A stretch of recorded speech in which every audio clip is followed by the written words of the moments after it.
Começa agora, Descobrindo a Revista Espírita. Os fatos, os fenômenos, as análises que auxiliaram Allan Kardec a consolidar os alicerces do Espiritismo. Descobrindo a Revista Espírita.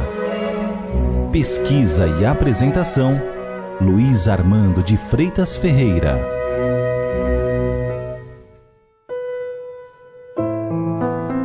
Na pauta do número de junho de 1868 da Revista Espírita, Allan Kardec desenvolve interessante comentário sobre a ligação das criações fluídicas do que ele chama de fotografia do pensamento.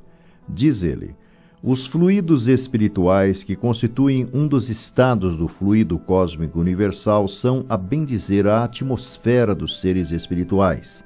São o elemento onde eles colhem os materiais com que operam. São o meio onde se passam os fenômenos especiais perceptíveis à vista e ao ouvido do espírito e que escapam aos sentidos carnais, impressionados só pela matéria tangível onde se forma essa luz peculiar ao mundo espiritual, diferente da luz ordinária, por sua causa e por seus efeitos. São, enfim, o veículo do pensamento como o ar é o veículo do som. Os espíritos agem sobre os fluidos espirituais, não os manipulando como o homem manipula os gases, mas com o auxílio do pensamento e da vontade. O pensamento e a vontade são para os espíritos o que a mão é para o homem. Pelo pensamento, imprimem a esses fluidos tal ou qual direção, aglomeram-nos, combinam-nos e os dispersam. Com eles formam conjuntos, tendo uma aparência, uma forma, uma cor determinados. Mudam as suas propriedades como o químico muda as dos gases e de outros corpos, combinando-os segundo certas leis. São o grande ateliê ou laboratório da vida espiritual. Por vezes, essas transformações são resultado de uma intenção. Muitas vezes são produto de um pensamento inconsciente. Basta o espírito pensar em uma coisa para que essa coisa se produza, como basta modular uma área para que essa área repercuta na atmosfera. Repercuta na atmosfera. É assim, por exemplo, que um espírito se apresenta à vista de um encarnado dotado de visão psíquica sob a aparência que tinha quando vivo, na época em que o conheceram, embora posteriormente possa ter tido várias encarnações. Apresenta-se com a vestimenta, os sinais exteriores, enfermidades, cicatrizes, membros amputados, etc., que tinha então. Um decapitado apresentar-se-á sem a cabeça.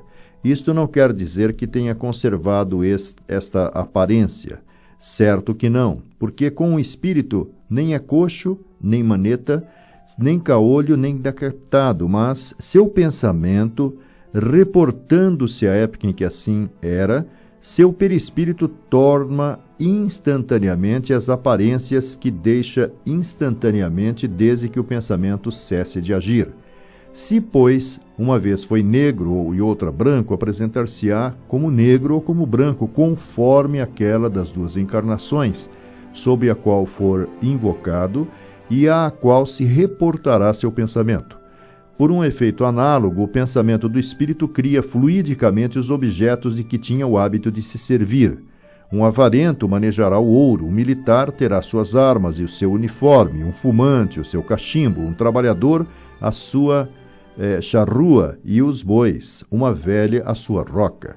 Os objetos fluídicos são tão reais para o espírito que é ele próprio fluídico, quanto eram materiais para o homem vivo, mas pela mesma razão de serem criados pelos pensamentos, sua existência é tão fugaz quanto o pensamento que o cria.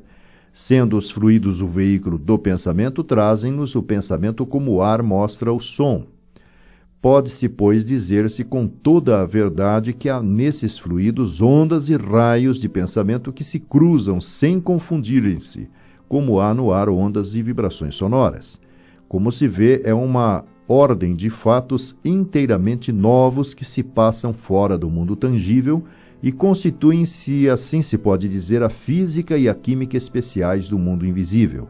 Mas, como durante a encarnação o princípio espiritual está unido ao princípio material, daí resulta que certos fenômenos do mundo espiritual se produzam conjuntamente com os do mundo material e são inexplicáveis para quem não os conheça nas suas leis.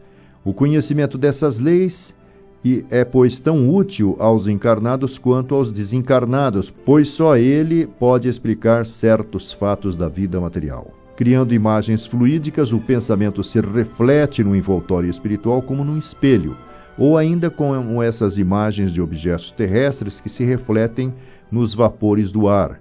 Ele aí toma um corpo e, de certo modo, se fotografa.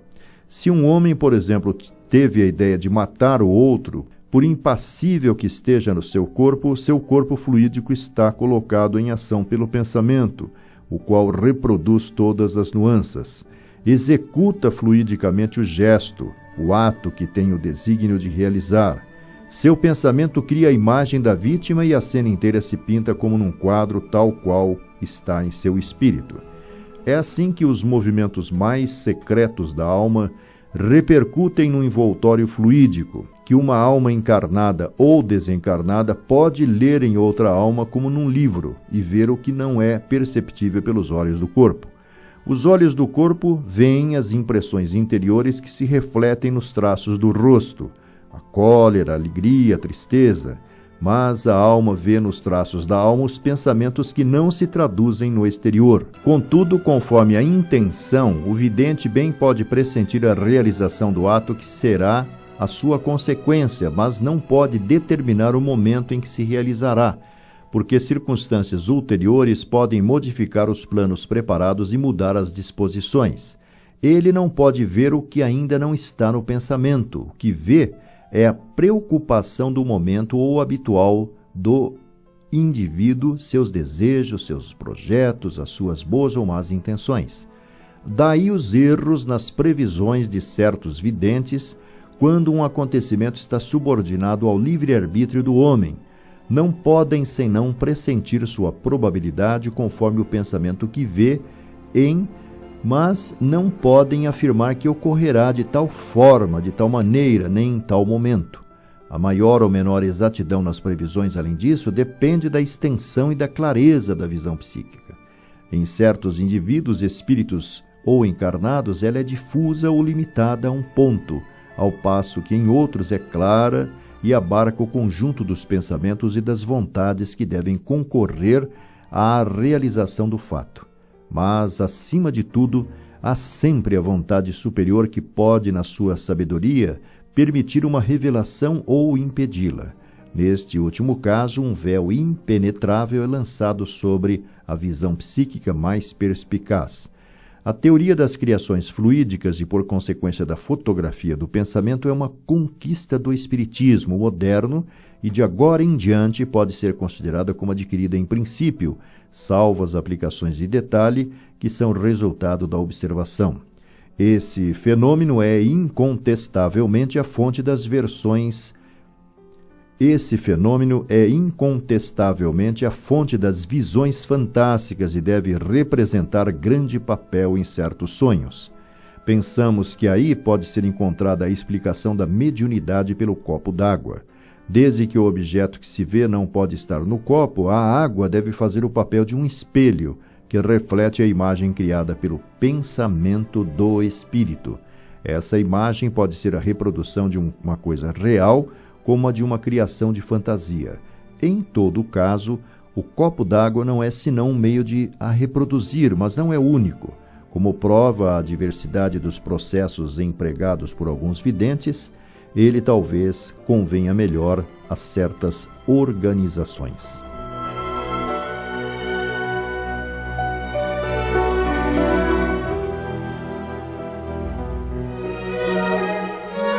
Você ouviu Descobrindo a Revista Espírita. Pesquisa e apresentação, Luiz Armando de Freitas Ferreira.